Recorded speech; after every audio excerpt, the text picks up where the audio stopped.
নমস্কার, ভাস্বতীর আড্ডাখানায় সবাইকে সুস্বাগতম। সবাই নিশ্চয়ই খুব ভালো আছেন, সুস্থ আছেন, আমরাও ভালো আছি। আজকের রেসিপি বেগমতি চিকেন।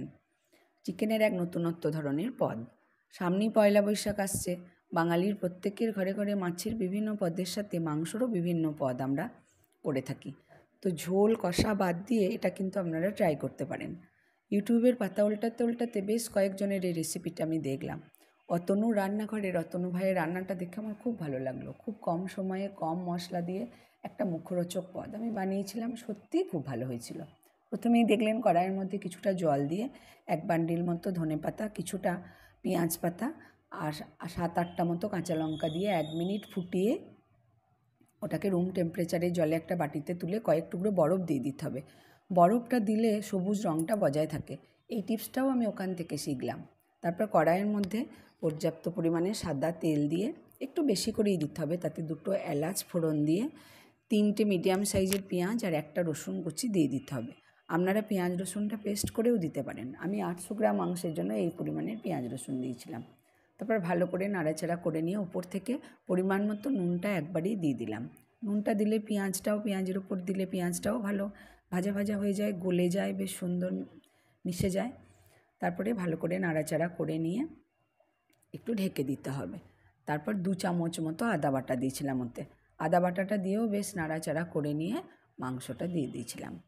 মাংসটা আপনারা লেগ পিস, বড় বড় লেগ পিসও দিতে পারেন।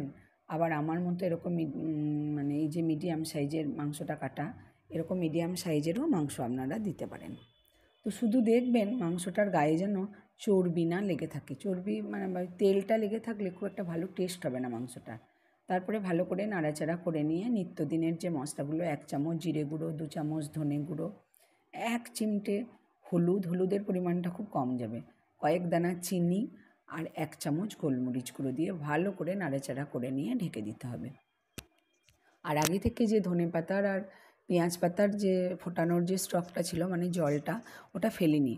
ওটা কিছু যখন এটা বেশ ভাজা ভাজা হয়ে আসবে, মাংসর কালারটা বদলে যাবে, ভাজা ভাজা হয়ে তেল ছেড়ে আসবে, তখন ওই জলটা অল্প একটু দিতে হবে।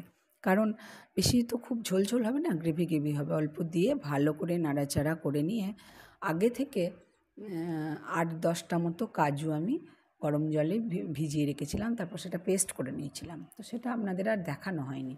তো সেই পেস্টটা দিয়ে 8 থেকে 10 মিনিট ভালো করে ফুটতে দিতে হবে। আর মাঝে মাঝে ঢাকাটা খুলে আপনাদের একবার করে নেড়ে দিতে হবে, কারণ কাজু বাটা দেওয়া থাকলে তলাটা তো অনেক সময় লেগে যায়, ওই জন্য ওটা নাড়তে হবে, সুসিদ্ধ হতে হবে। তো যদি রান্নাটা নিশ্চয়ই দেখে আপনাদের খুব ভালো লাগছে, যদি ভালো লেগে থাকে সাবস্ক্রাইবের অনুরোধ রইল, কমেন্ট করে জানাবেন। এটা শুধু ভাতের সাথে নয়, রুটি, পরোটা, লুচি, ফ্রাইড রাইস, পোলাও, যে কোনো পদের সাথে একদম জমে যাবে। খুব ভালো হয় রান্নাটা।